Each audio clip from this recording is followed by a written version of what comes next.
Alright, welcome to the Stampscapes Late Night Live. It's midnight for me, after midnight for me here, but I wanted to get to this a little bit more tonight before I went to bed. And the inks have dried here, the alcohol inks, and they've dried lighter than what I thought I saw while doing it. So I need to develop my shadows a little bit more before I get to my acrylic paint pens, which is the thing that I thought I'd be doing on here in this session. But you got to take a look at your piece and let it speak to you in terms of, I don't know, I guess kind of what it wants you to do, or what it wants us to do when we're working on them. So it's not always predictable, especially if you're trying something new or kind of a tweak on some processes that you've done in the past. This one just happens to be on this other type of holographic cardstocks, so things are looking different. And, you know, a lot of the cardstocks are similar in terms of what we can do on them, but they're all a little bit different in terms of how they take inks and, I don't know, some of the processes that we might use on them. So in this one, I mean, this one's just a very, very loud surface, so I'm utilizing it slightly different than I have with other surfaces like this. Okay, so let's see. Okay, for one thing, when I apply ink on top of here, I think the surface is so reflective, it's reflecting so much light, and a metallic surface is going to reflect more lighting than a white piece of paper, okay? So I think that reflected lighting coming off of there, it's making whatever I apply on here about, I don't know, I'm guessing it must be 20% lighter in value, okay? And maybe not that much. Maybe it's 15%. So if this is the tone of green that I want on there, on a white piece of paper, I'm gonna have to go darker, apparently, in order to achieve that value, okay? But it's kind of scary because it's a really dark tone, and that's not something that I'm usually, something that dark is not usually as dark as I'm going on something. So, I don't know. It's a little bit kind of weird. All right. See that? Now that one really stands out to me. That green looks like the value of green that it looks like on a white piece of paper, so I don't know. Go figure. Alright, so I'm just working my shadows a little bit more. I need to get a little bit more of a value range within this space down. You see that green down there, and how it's a little bit more, it's anchoring down my foliage in that background. It's a little bit too much, but I'll blend it out.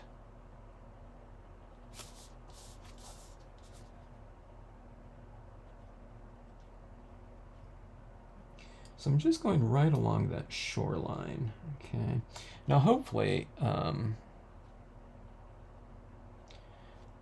this green is not kind of settling in too much, because I want to be able to blend it. I'll go back to that, I don't know, kind of more olive-y green that I was just using on here. And we'll just blend that out. And it looks pretty good. It's blended out pretty well.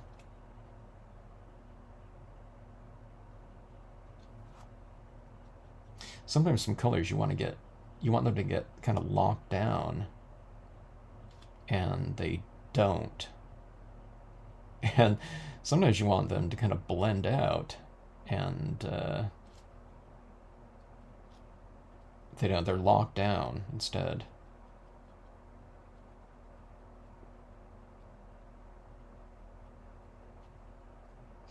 I guess the biggest thing is if you want to blend them out, just try to address it before too long. Don't wait too long, because I think the more it dries on the surface, maybe the less malleable they are.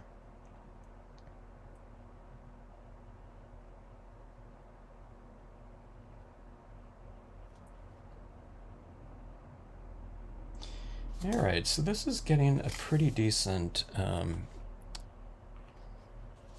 of shadow application in there. It's a little bit too vibrant to green for me, though.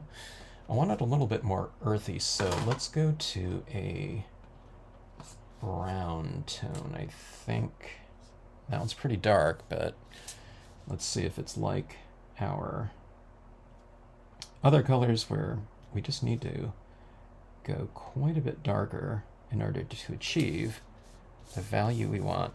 It's looking really kind of that textural quality that alcohol inks have. It's starting to really build that up on here because I'm building up the ink on the surface and then I'm kind of moving it around quite a bit by dissolving it with another color right on the surface.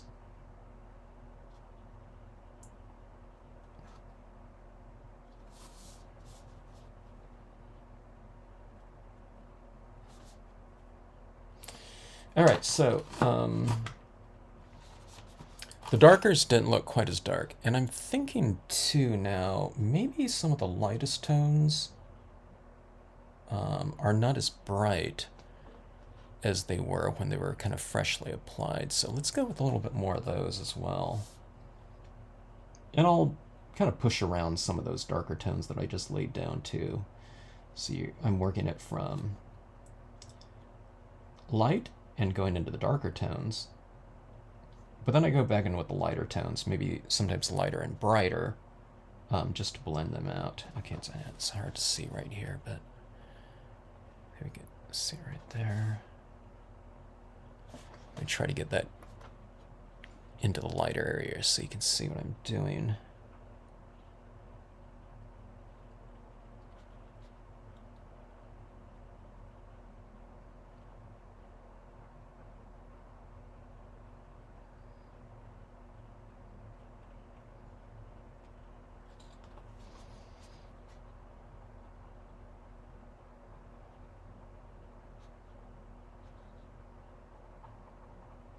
Really want to get this kind of nice warm shimmer into these autumn images.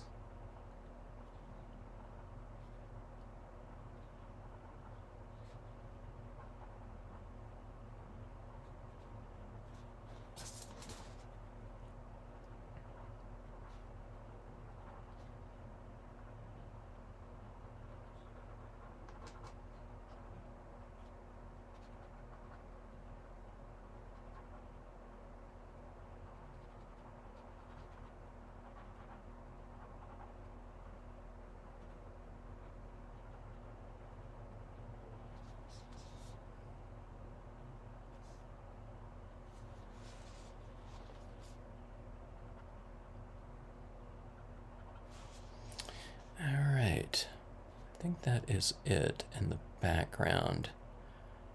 Let's see. A little bit more down in the reflections, maybe? A bit more brightness.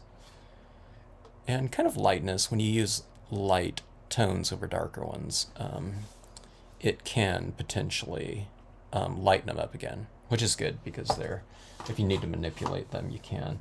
Okay, now this area down here kind of dried a little bit lighter as well. Let me get, oh, let's get some greenish tinges, little notes in here in some of these areas just to kind of create a better connection between this background here and the foreground rocks. A little tinge of some green in here.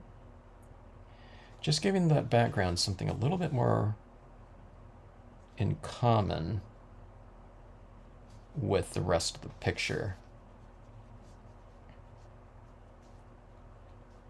Again, I already have some purple tones down here, but adding a little bit of green, I don't know what it would represent. Moss, maybe, or something like that, or lichen on those rocks. But it just gives it a little tinge of that same type of color scheme that's happening in the background there. Maybe I should bring some, I don't know, some violets into that background, maybe along the shoreline. Let's do it with this tone right here. It's a little bit more of a pinkish tinge, but you know, pinks and violets are related, so bring some of this in the foreground, into background, and background into the foreground in terms of the color scheme, okay? And we're also kind of just reiterating a lot of the coloring that is in the paper itself. So you can even see like this at certain angles, you get some of those greens. That's like a whole spectrum or a prism reflecting some of those colors that are down there. So the paper itself is kind of a binding mechanism as well as far as our color scheme goes. On this paper, you know, if you're using bright colors, there's bright colors all the way around, which is, when is that ever the case with, you know, papers that we're using? You know, usually we're working on a white piece of paper or something like that, but this is something where even if you go with the most extreme kind of colors on our surface, it already has something to relate to, so, you know, that's going on in the paper, so it's kind of an interesting, I guess, kind of dynamic. All right, so let's see. I'm going to bring in a little bit of tone, I think, to my water area here in the form of some light blue notes in here. I'm not certain about adding these in or not because the color of the paper already has blues in them. So it's like, do we really go in and add some more of this in there? Because the colors change, but I don't know. I'm going to try it out and we'll see how it works, or if it works at all, or if it's just kind of more distracting. So I'm adding some blues right around the shoreline right here. And then I'm going in and blending it out a little bit. So it's just going to be a subtle, or I'm aiming for kind of a subtle blue right in here.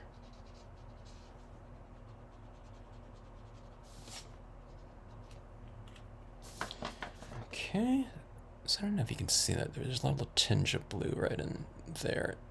Kind of the deepest pockets. I don't want to do it down here, but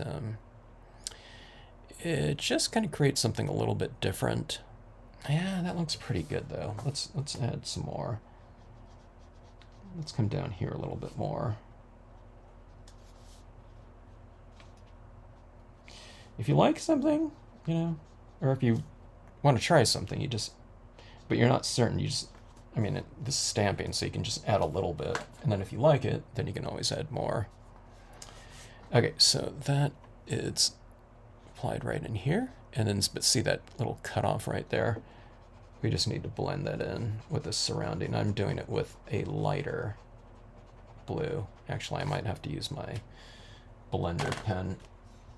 That lighter blue right there that I was just trying to blend in is kind of dry, so let's go with the light, wetter pen of some sort. I'll just use a blender.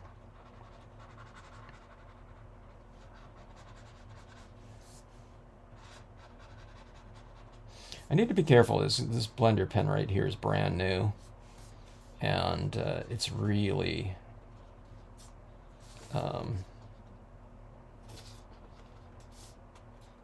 it's really applying a lot of this fluid, so I just need to be careful that I don't eat through the spray sealant that has been applied to this, and where I might go straight through to the undercoats of white pigment ink in here.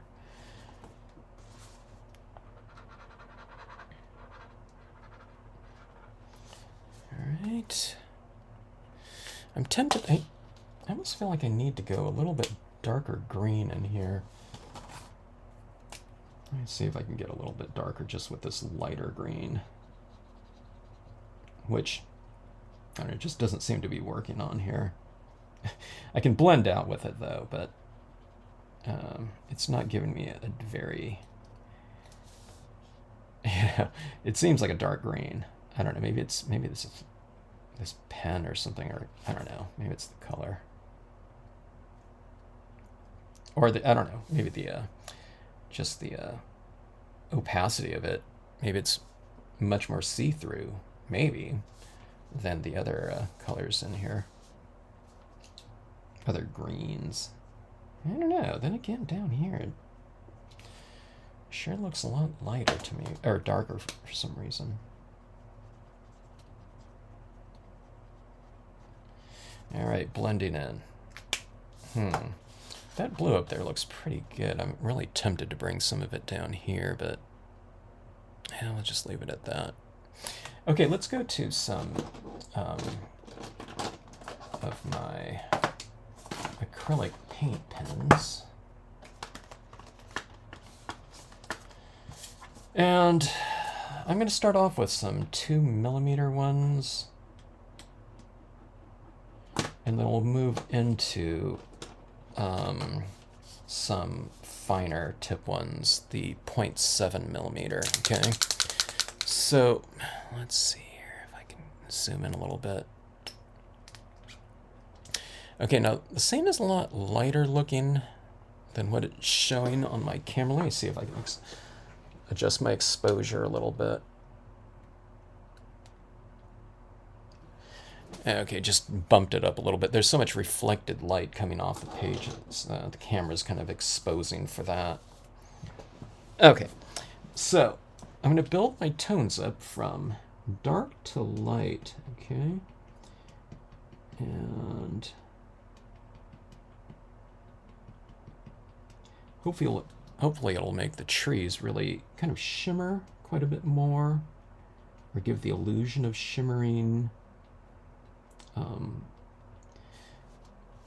trees in full fall color. And hopefully it'll make it look more three-dimensional. So here's those red dots over that tree like that. Okay, I'm not coloring it all, but I am giving it a pretty decent, I'm going for some pretty decent coverage. Okay.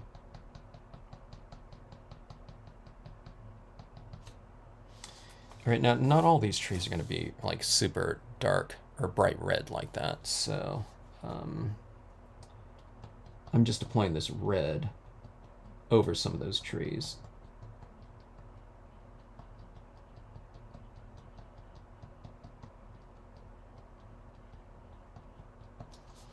All right, there's one in that background.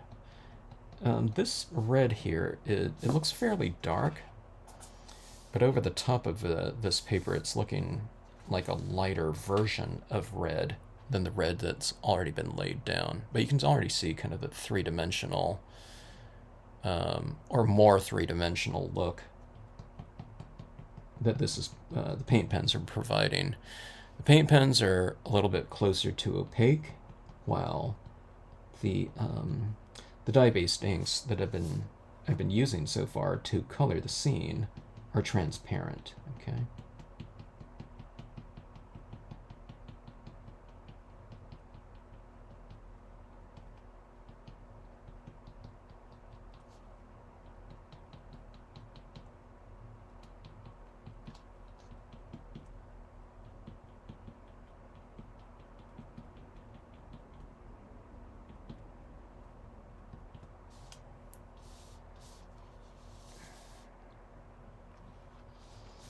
Alright, before I forget, I'm going to add some of these down in the reflections as well.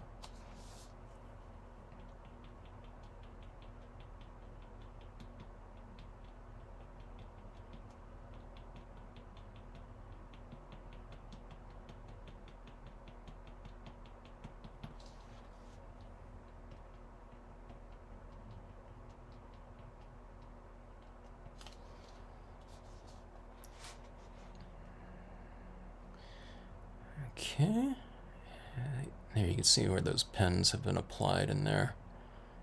It looks kind of weird because from a textural standpoint, it's a very limited application of this pen, so those marks stand out as a different opacity and different texture within this space. So we're going to bring continuity to it by applying that same texture over a lot of the the different areas of the scene. I'll be using greens in here,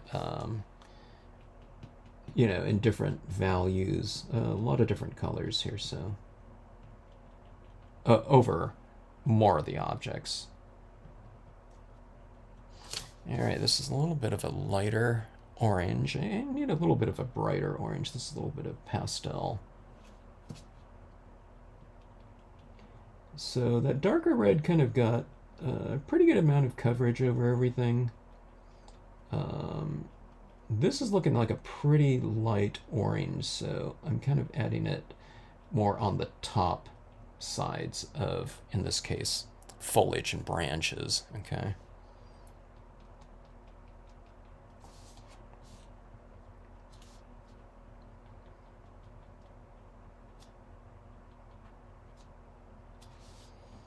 All right, see those layers like that. Almost kind of glows on that paper.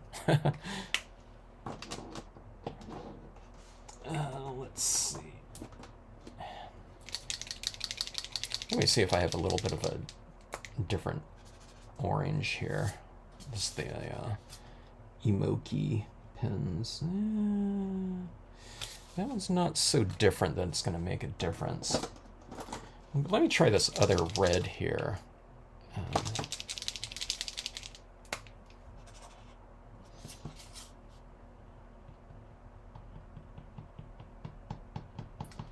It's a little bit of a different red, but let's see what it dries like. Sometimes they dry differently than what they look like after they've been freshly applied and wet.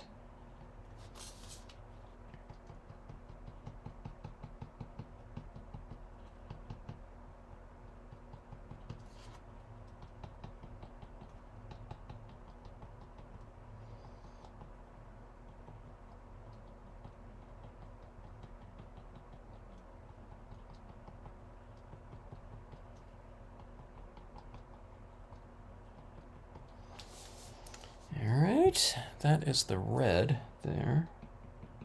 Kind of going over some of that orange. Some of that orange was a little bit too light for those trees in there, so I just knocked it back.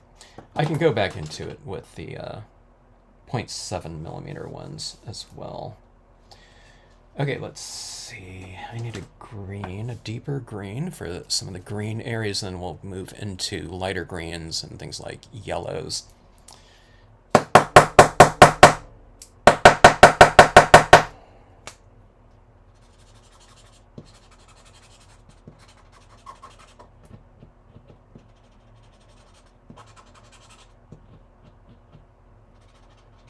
I haven't used some of these pens in a while. Okay, the green trees in more of the evergreens that are interspersed within the deciduous.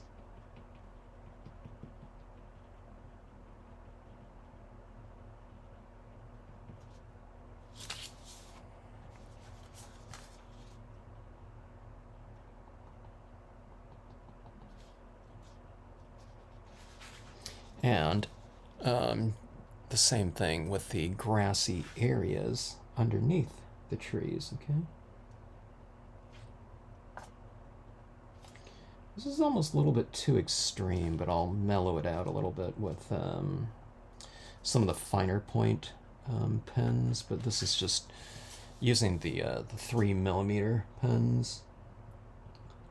It just gives you a wider application. It just makes the process a lot faster.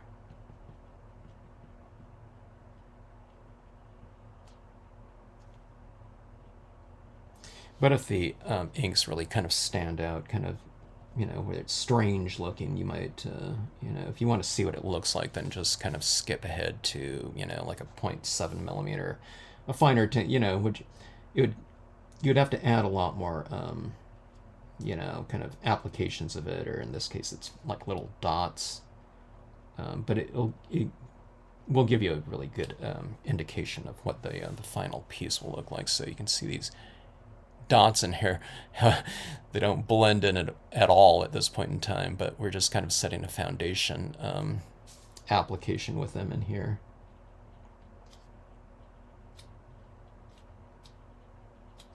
It all comes together with kind of the final touches, the white pigmenting, especially that white paint pen, things of that sort. I guess white media, or just very light media does the trick usually. And it's because there's the lightest kind of white on here. It's either the white of the page, or in this case, the reflection in there. So you're incorporating basically what it represents. It represents light into the scene.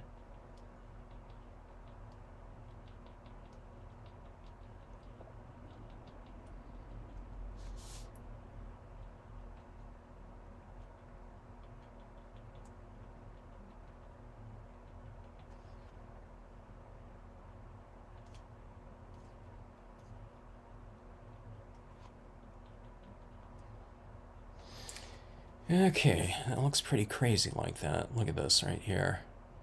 It's really bizarre. It's almost like you turned on like a black light and it starts glowing or something like that. All right, let's go into... Let's go in with the light green, I guess.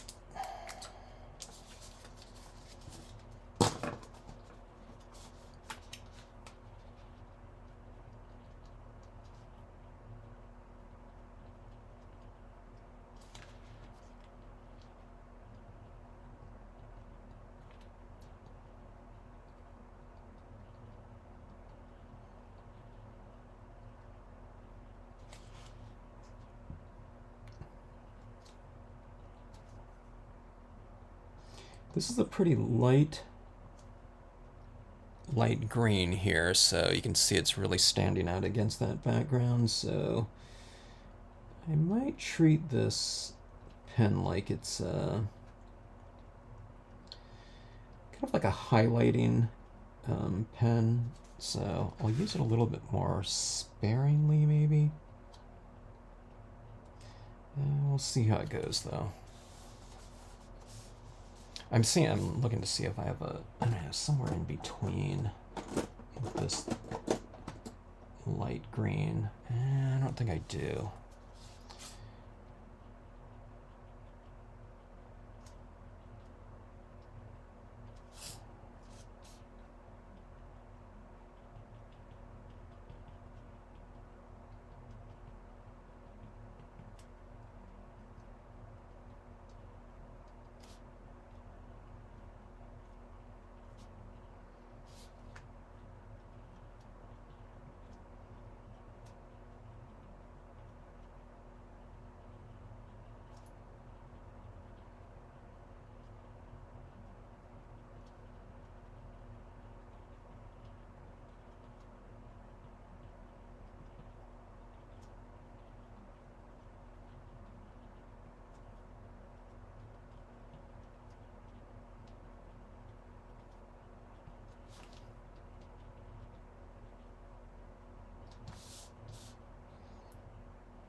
Hello, Bugs. How are you? I couldn't wait to work on this a little bit more. It's kind of glowing too much like that, but in lighting like that, it looks fine. But it's the thing with this paper. It's like light on those trees, and now it's like night on those trees, and those highlights really stand out. It's kind of cool though, huh? It kind of makes it. It kind of makes it glow a little bit. And with these colors, I wouldn't be too surprised if some of these colors would actually glow under a black light. I don't know if they're kind of fluorescent enough, or that kind of that color spectrum. There might be chance though.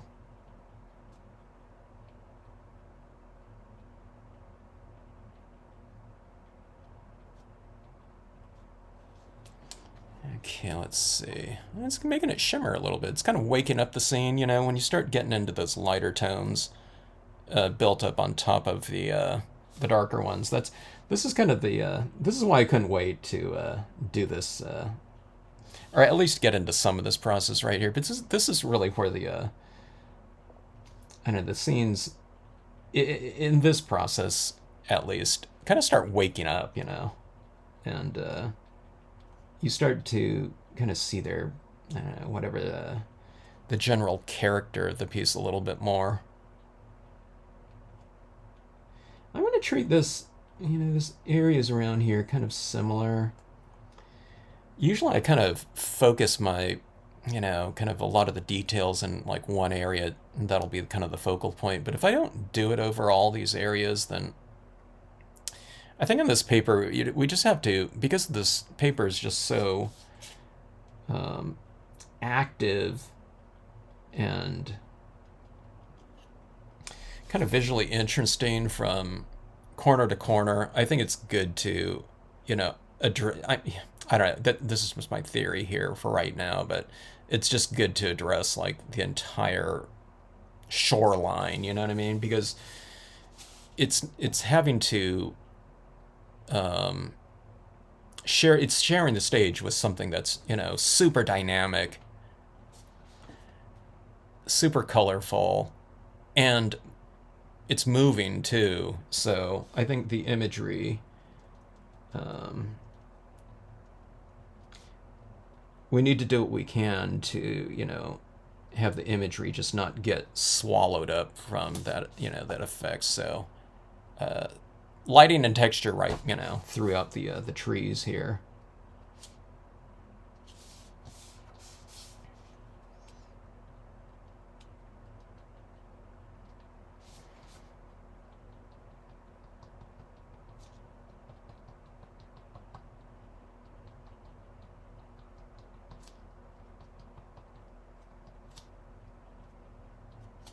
What time is it there for you, Bugs?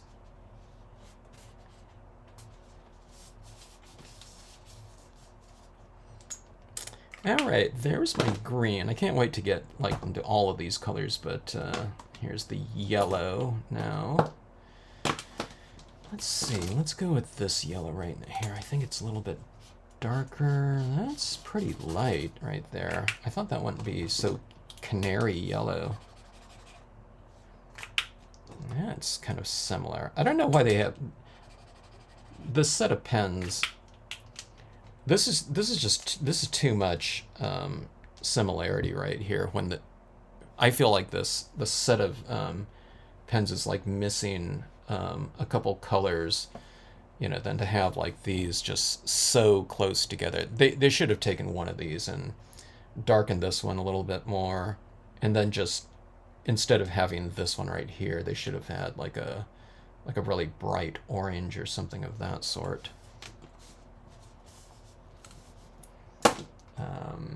Well, let's see.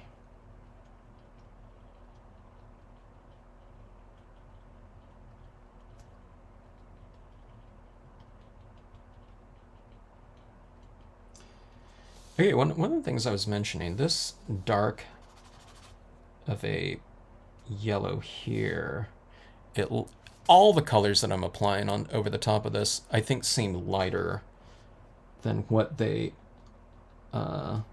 look like on, yeah, I don't know, just anything, like mostly like white paper, just because there's so much lighting coming from underneath this and reflecting out. I wouldn't think there though.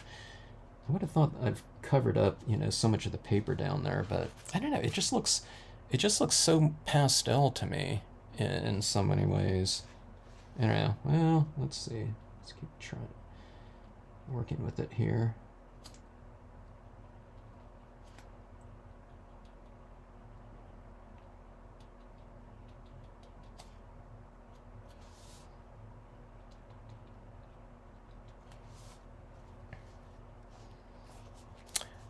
Oh, you're on mountain time. Okay.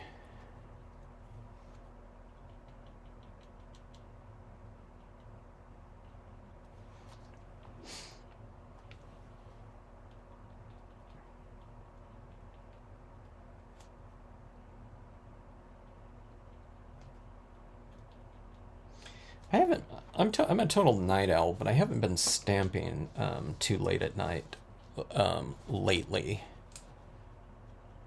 For whatever reason, I don't know. I've been working on some other things.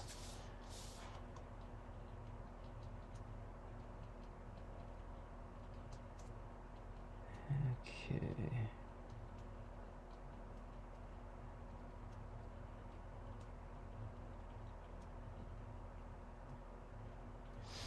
Alright, so we got those nice reflected little lights on there, like so. Oh, down in the reflected areas. Can't forget those areas. Down the water. Okay. And see that those lighter areas right here. I'll do it right down in here. And that's right into the design itself. There's, the reflections right down in the water anyway. So I'm just looking for that. I'm not making it up here. Okay. All right, now, okay, that's getting kind of crazy. Let's go to the... Let's go to some of these smaller pens and really start blending out some of these big dots. Okay. So,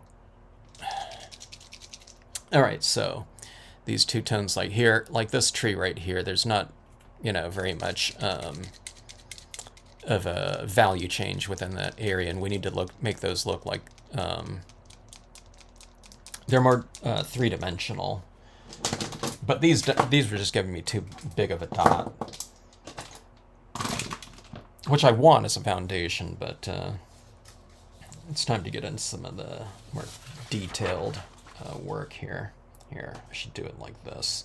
When I put my hand on the this down here, it's real kind of sticky with that alcohol ink kind of buildup. So, all right.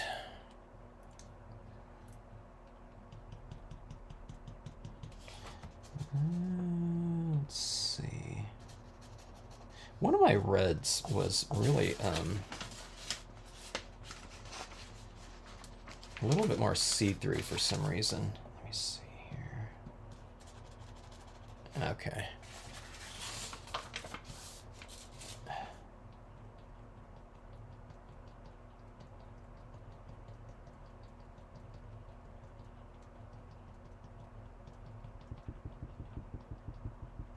All right, this is going to work much better as far as blending these things. And these dots were, those 3mm ones were pretty big.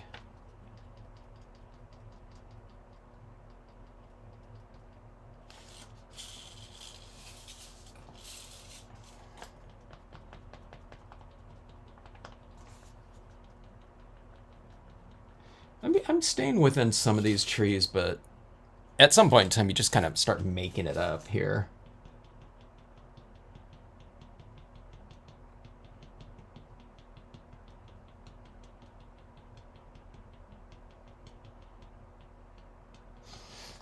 Bugs, do you craft at night?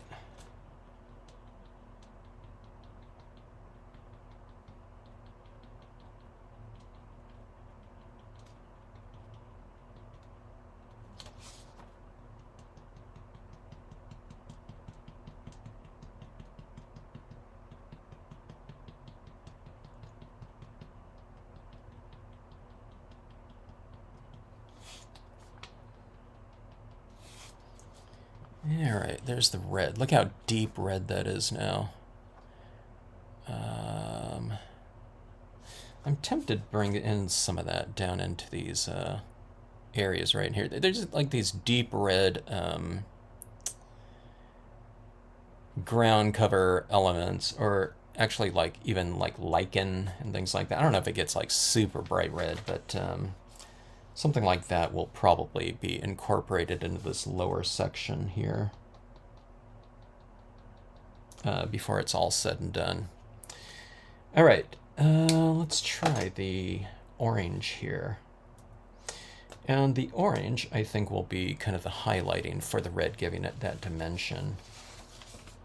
Or, I don't know, I can use some white in it too, but the white I don't want to do quite yet.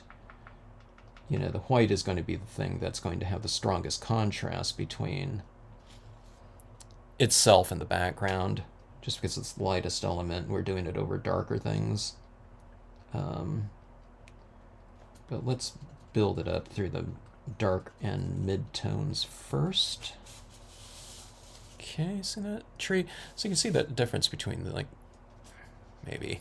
There's so much glare on that, like between that tree and this one right here, say.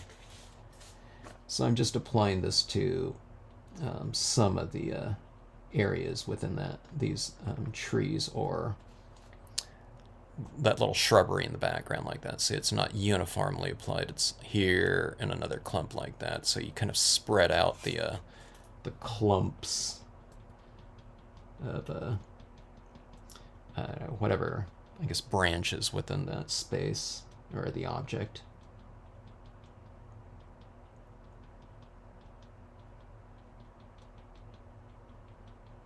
I'll show you what I mean by that here. Okay, so this is largely covered with red dots like that, but you say have like dots here, here, here. It's not supposed to be like in stripes or anything like that, but you can see that where I've applied it, then I didn't apply any. So now that tree looks like it has dimension to it. It's kind of going in and out like that. And then I'll add some stems up here later. But you just kind of, you know, you cluster your applications of it. Okay, so right in here, let's get some of that highlighting down here.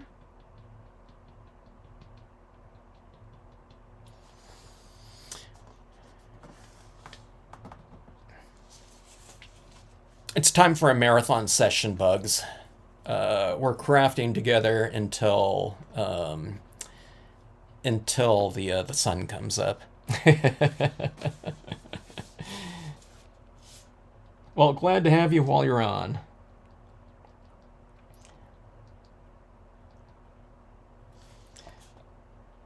I know some people do, you know, unless they're working on some specific craft that takes them into a different area. I've talked to some people that are, it's almost exclusively morning stamping for them. You know, they get up like super early, and or you know, doesn't have to be super early, but they might be I don't know, whatever, 6 a.m. riser or something like that, and they get a lot of stuff done like even before noon. All right, so this one's almost like a fluorescent-y yellow, nice kind of canary yellow here. I was joking with someone. I said, yeah, we should have, we're going to have like a live Zoom stamping session sometime. It'll be like a marathon thing. And whoever can like stamp the longest. In a live Zoom setting, though. Like those old kind of whatever dances you see from the, I don't know, whatever, like the 50s or something like that. You know, these couples out there dancing on the floor, slow dancing, you know, at, I don't know, whatever, hour number 24. Okay, this yellow. I like what I see here. Now in these trees, look at that glow right there. I mean, I really need to dress the green trees here too, but I think this is the color that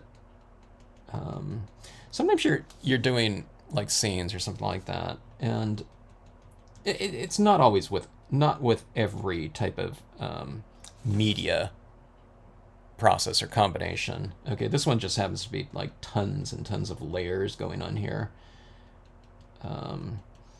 I'll do a quicker version of this one, but I'm just kind of experimenting around with this paper and spray sealants on this one, so I'm kind of going with a pretty extreme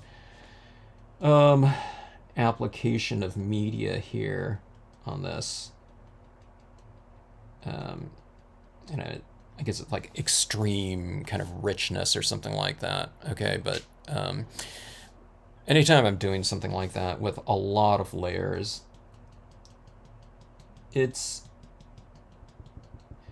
not until I get to, usually it's not until I get to, I don't know what color it'll be, but just some color, and it's usually one of the lighter ones, that's introduced into the piece where it's like, okay, I can see this really coming together now, and I think that this is the one that did it for me, like especially like right up in these trees. It's kind of standing out. It's giving me the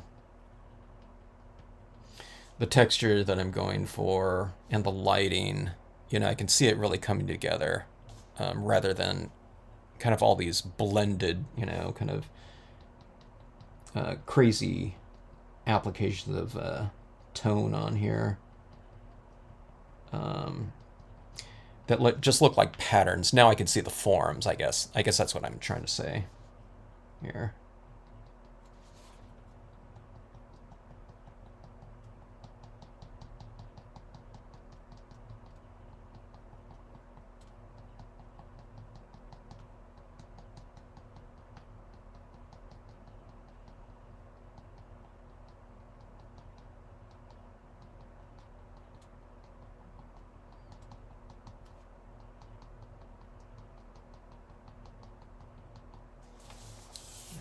You can see these ones on the other side. Yeah, it's kind of coming. It's kind of, yeah, coming alive, isn't it? A little bit. That really looks weird. Looks like I don't know. It looks like Christmas lights or something.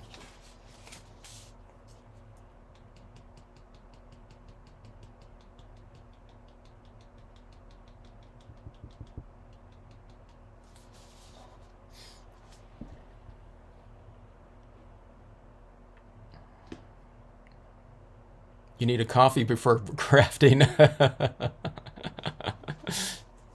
Yeah, yeah, they're falling asleep while dancing, or they're like, you know, you always see those kind of like photos where they're just, you know, they're providing kind of the balance for each other, like leaning up against each other as they're, you know, barely hanging in there.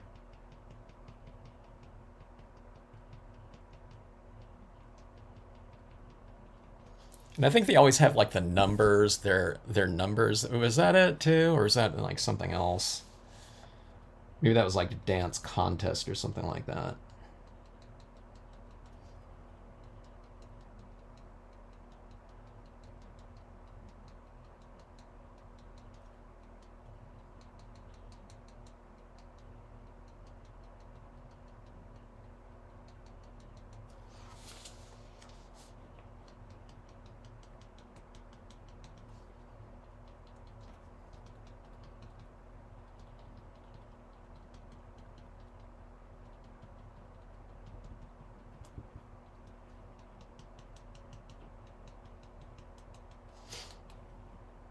So yeah, get ready for that Stampscapes stamping live marathon.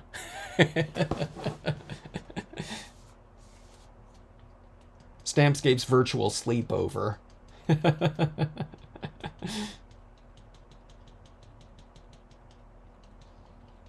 don't know if it was on the live stream or if I was just telling someone else, but a lot of times when I went to those retreats, there might be kind of a stamping room or something like that. And, anyone can stay up as long as they wanted to and utilize the room to craft. And it was always surprising to me just how everyone was able to stay up so late. Or a lot, some people. Like, I usually went to bed because I was usually going from, Pacific Standard Time to, Central Time. So I was a little bit tired. But some people would stay up till, I don't know, 5 a.m. or something like that.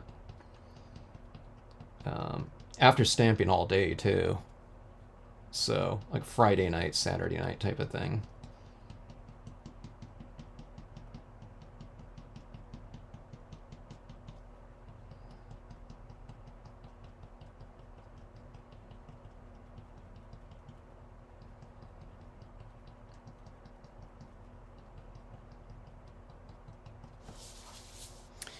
All right. Those tree tops are getting a little bit better now. Yeah, it's getting more autumny now. You can kind of see the forms now better now too, instead of this like just dotted, terrain here. Yeah, this yellow right here was the one on this piece that kind of brought it together here.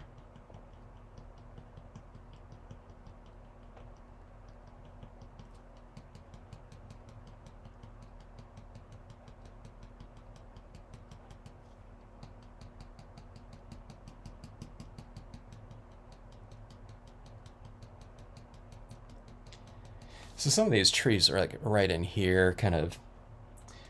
I added so much kind of coloring in there that we kind of lost the form. Now I'm not seeing the form now, but I'm just laying down some dots in here just to kind of represent kind of variations within the tree. I can't actually see it, but you just kind of invent it, Like right in here, here's this really dark area.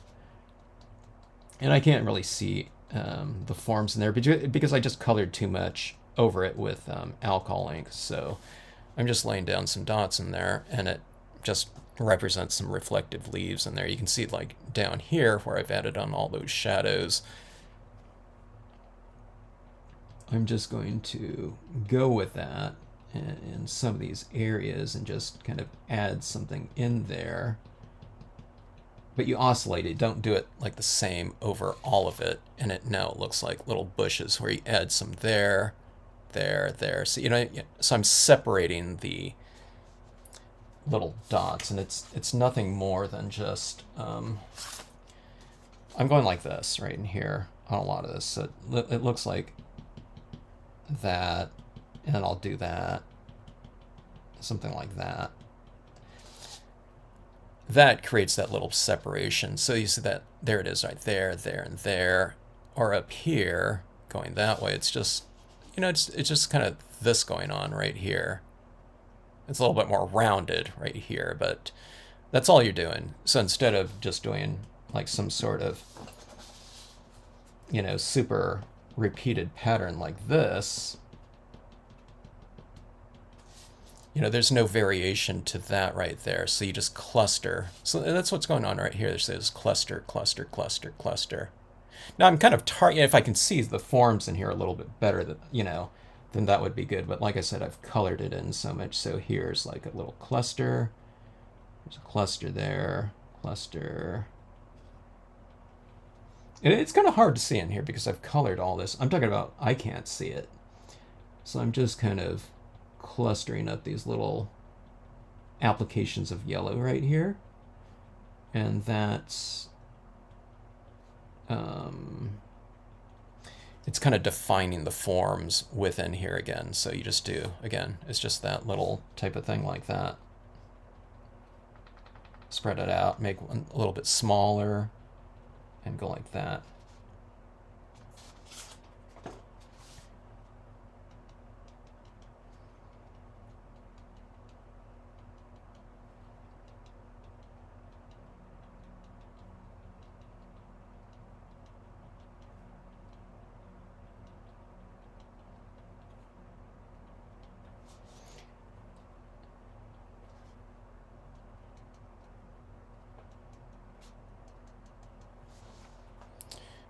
Right, like shimmering almost a little bit too much. I don't know if I'm going overboard, but this is going to get an application of white pigment ink in here as well. So kind of going a little bit louder with these textures than what might look ideal, you know, because I'm going to be looking through it,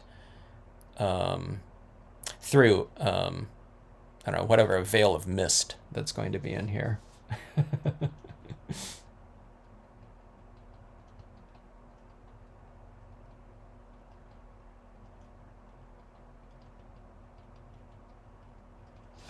All right, big dark area right here. Oh, you're ready for the Stampscapes virtual stamping marathon / sleepover. We'll get that link out there. We'll do that though sometime. I don't know. I should do that pretty soon.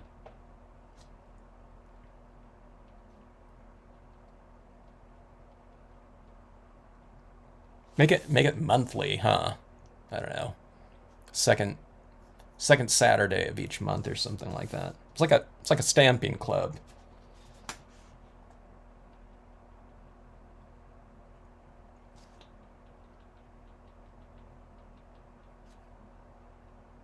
I used to travel around the country a lot, and you know, to different stores.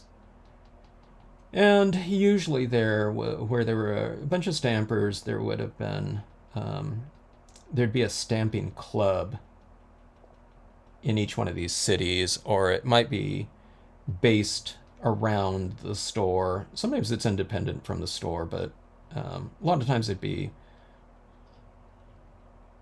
kind of held at the store, you know, in a given area. And I'd always ask, just out of curiosity, when the stamp clubs, what day did they meet?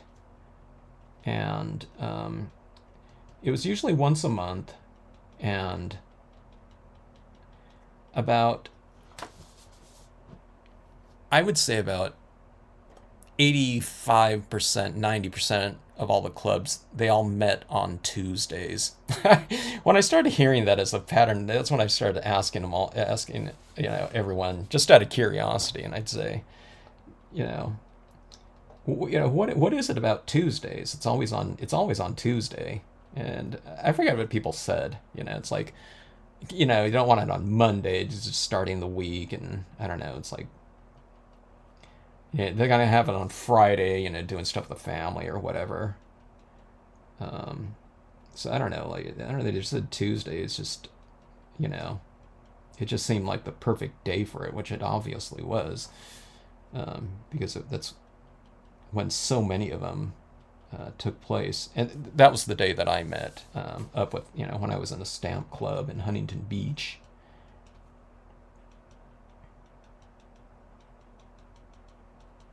I think it was the second Tuesday of each month. Now, it wasn't always the same Tuesday of each month, but it was always Tuesdays. I noticed.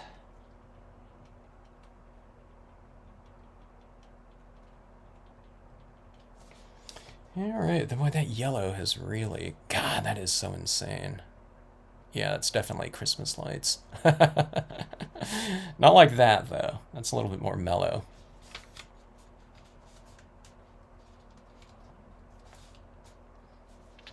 Yeah, the stamp clubs were awesome. At one time, in that club, this is like in 93, 94. That Huntington Beach Stamp Club, there were about 50 people in that club. It was a huge number. We had to keep changing locations too. Then it would settle into one location for a while. It'd be like in someone's community's clubhouse or something like that.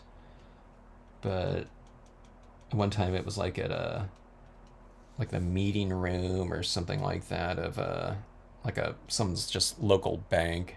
I don't know. She said they did a lot of banking there, so they're letting them use that room. That was a couple times, and for a huge number of people, that was it was a challenge to find a location, but it was like so much fun. And this stamping club too, it's in Huntington Beach, and then that magazine publisher Stampington and Company that puts out the Stamper Sampler and tons of other magazines.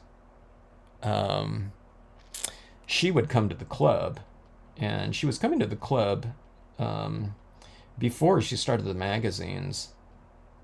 So she needed content for those. So a lot of those initial, I don't know, maybe the first year of the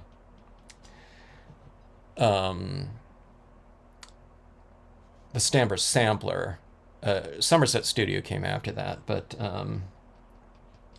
so the Stamper Sampler, a lot of those initial issues, like I said, maybe even through like the entire first year of it, before they were getting submissions and things like that from other people, it was largely the Huntington Beach Stamp Club providing all those samples for them.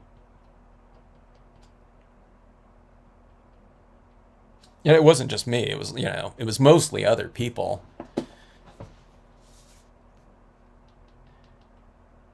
But one time there was not to just keep telling stamping stories here, but one of the issues was this Christmas one, and I forgot her name. I got together with these two other members one weekend, and one of them was a teacher that taught a lot, I think for Stampendous. I forgot her name. But the way she got her ideas was a lot, from magazines and other types of greeting cards that she had collected. And she would just do other versions of that. So we just sat down one weekend, like on a Saturday or something like that, and just, came out with like basically that article on holiday cards. It wasn't just all Stampscapes, it was a bunch of stuff. That's when I did my first angel scene too. And what I'm getting at here is like, we just came up with that stuff like that day. Basically on the fly, okay, we're coming up with this card, and what about this, using this way or something like that. And we came up with these different looks, and some of it was based on some different examples, like I said, of what she did. But okay, after that, you saw there was some things that we hadn't seen before, and after that, you started seeing those same types of cards in a lot of different magazines. The same type of look or technique that was used. So that thing was really influential, which was really cool to see. That people were picking up those magazines. But back then, it was Rubber Stamp Madness and I think the Stamper Sampler, I think, was the second kind of widespread magazine, stamping magazine at the time. So, I don't know. A lot of people got those two magazines. So you can, you know, put something out there and, you know, really have it catch on.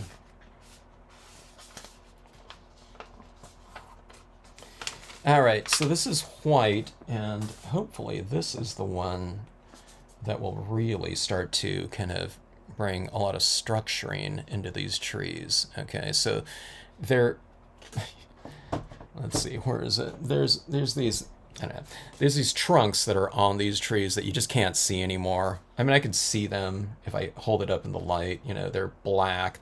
Things don't stamp out black on this paper, though. They're kind of lighter, but I can still see them, but just a little bit. But I'm going to put those back into the mix here. So we're going to add in this white element in here, and if I can get it to apply in here. And like I said, I'm just kind of making it up here too, because I can't see a lot of it anymore through, I don't know, 5 layers of alcohol inks, several layers of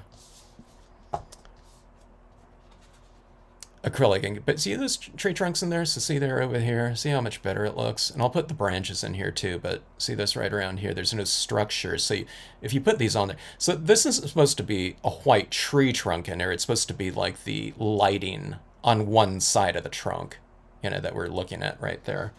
And then, so what you do is you put it up there like that, and then you kind of match that a little bit, have it kind of a smaller version of it down here in your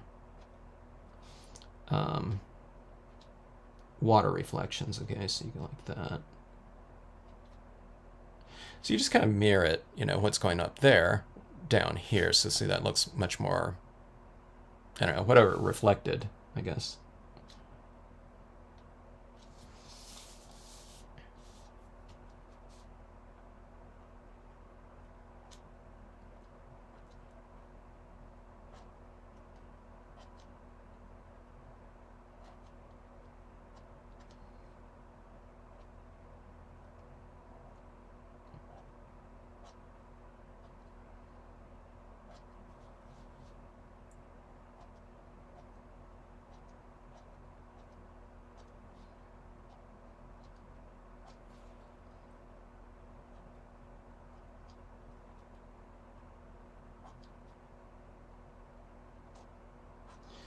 I'm adding more trunks than what already exist in here, but it just, I don't know, it looks so much better, so I'm just, you know, might as well. And if I don't like it, you know, if I add too many, all I do is just color it back over with a, I don't know, probably an alcohol pen or something.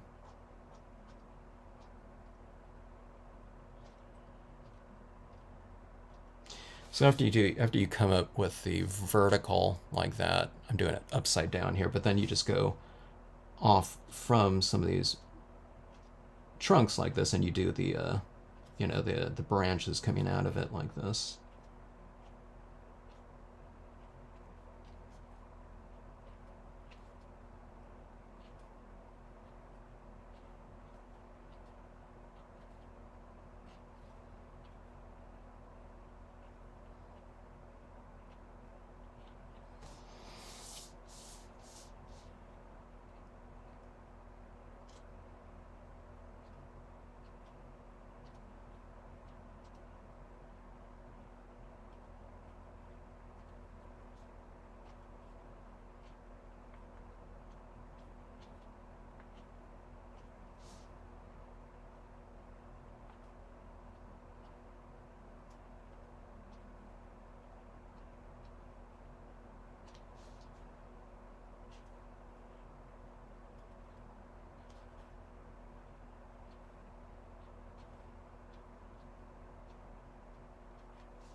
All right, there we go with the trunks like that. Looks so much better. It gives it, oh, I forgot these ones right here.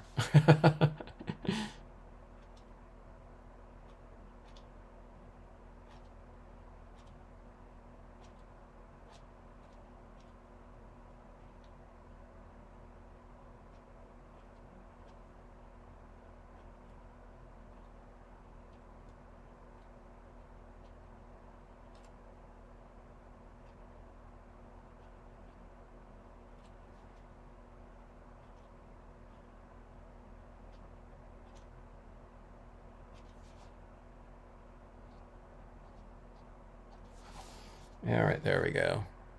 See this, what those trunks do like that? It really gave the piece so much more structure, didn't it? All right. All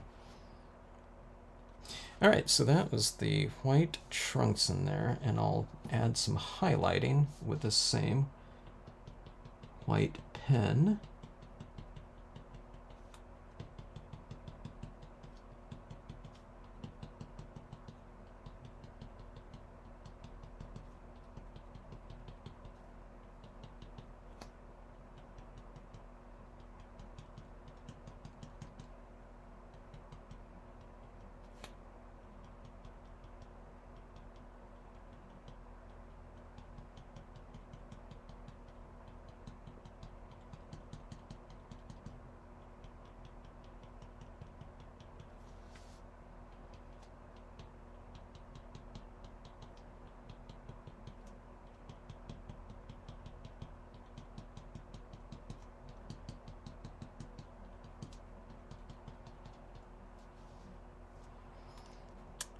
Okay. I just remember the names of those, of that teacher. It was Diane McGuire, a really good, great stamper and teacher, instructor. And then Debbie Burnham was the Huntington Beach stamping, whatever. She was our leader.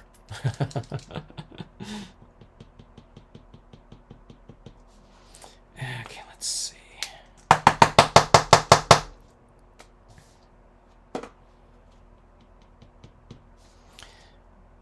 My pens start to get a little bit clogged up when I'm going over all of this media. It starts going up into this tip here. I need to get a bunch more of these. I need to get like an 8-pack of pens. I tend to use these up until they're just not, can't use them anymore.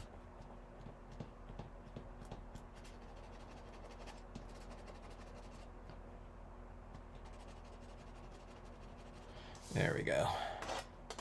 I think when I was going like this, it was like digging up and, you know, going up into that, whatever the little feeder, the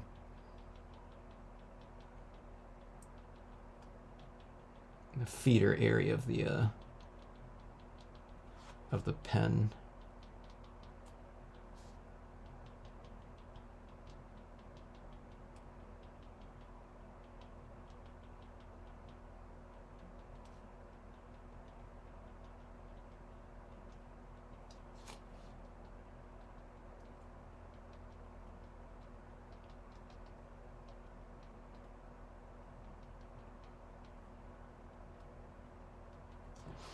Alright, so that's white.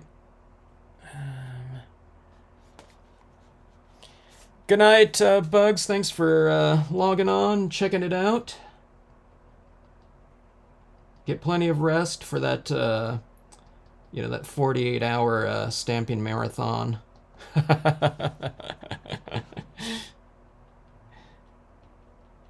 Yeah, have a great rest of sleep well.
All right, building my little shoreline that's really bright there. Around the edge, that's a little bit too light like that, but I'm going to go back in and I'll color it with something. I'll color it with a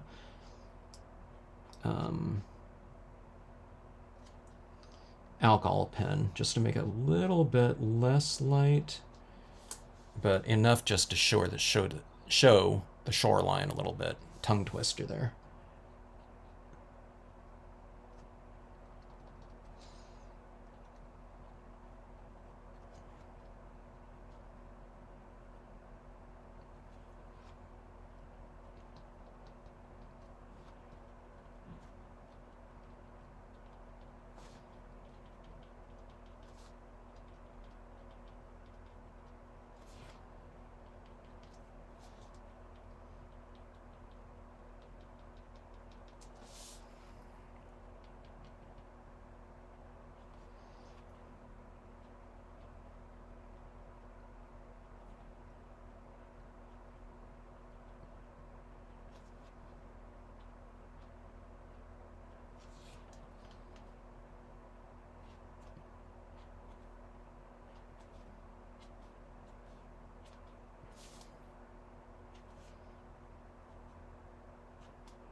Okay.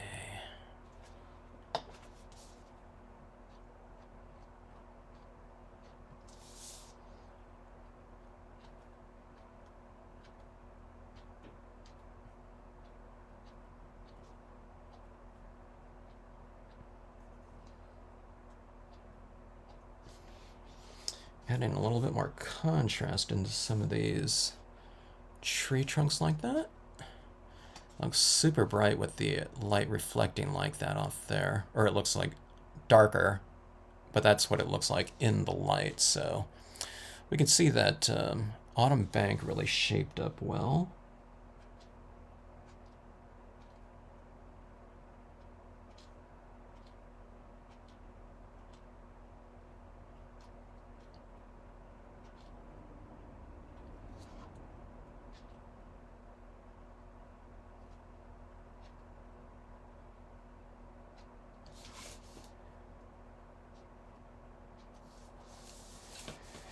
Like that, and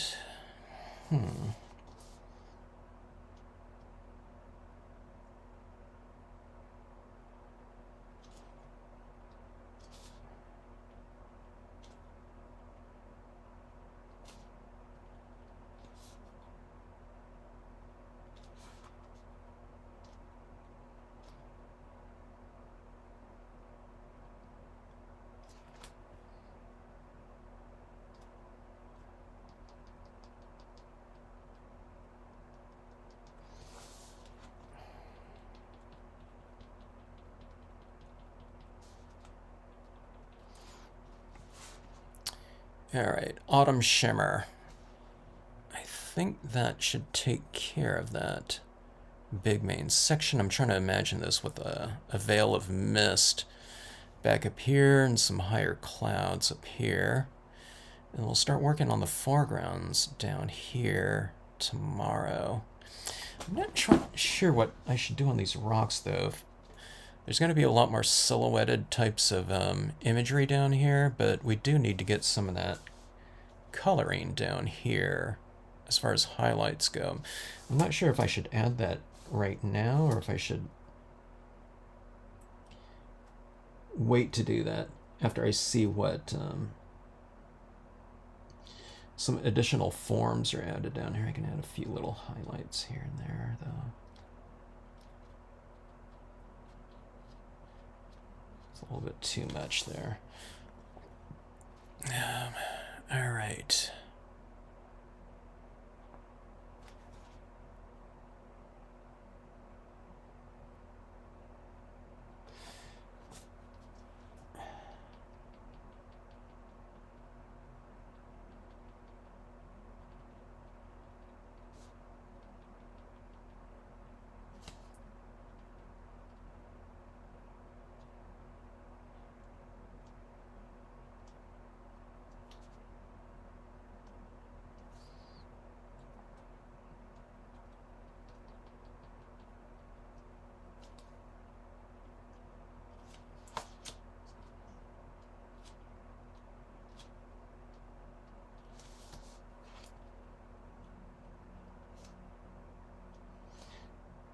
these little highlights to these little rocks down around the shoreline. There's a lot of them that are in the design. I can't really see a lot of them anymore. So I'm just kind of adding that texture here and there, like right around in these areas like so. And it stands out a little bit too much in some areas, but you know, that area is going to be it'll have a veil of white pigment ink mist over the top of it anyway, so it won't look quite as extreme as it looks right now, just against you know, the paper. It'll be blocked out, in other words, behind like a foggy kind of effect.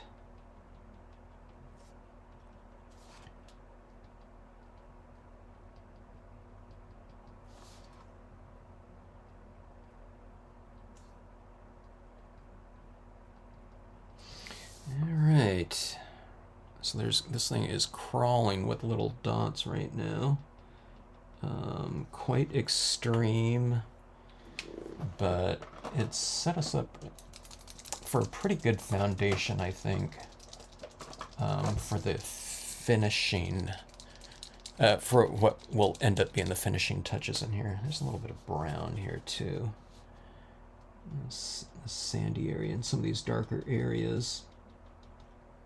Oh, this brown's going to be a good one for these rocks down here as well.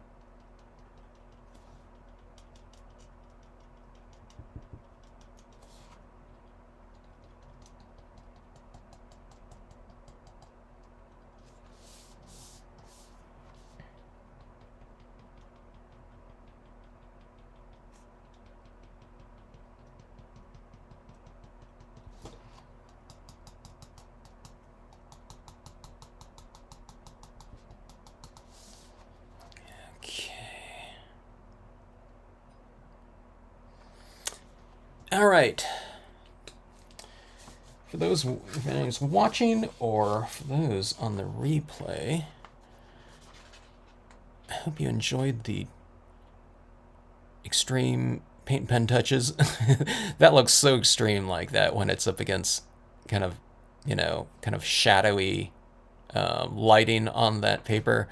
But this, again, it blends in so much more with the, you know, the lighting reflecting off of that surface like that. So we've added in quite a bit more, well, I don't know about quite a bit more, some extra alcohol inks in here, deepening the shadows, changing the color scheme around a little bit down here, or maybe not changing it, but tweaking it a little bit. We have some of these green tones that are reflecting the greens back in there, not reflecting in terms of lighting reflecting off of it or something like that, but just reiterating what's going on in there just to create a connection between foreground and background.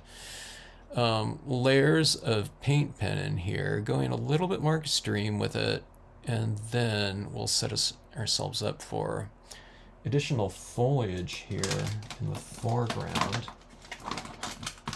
We'll figure out what we want to do in here. Some extra trees in here like this, I think, and foliage like this in terms of leaves on these trees down, on these rocks down here, and possibly some more pine trees as well. So we'll figure it out when we get there, but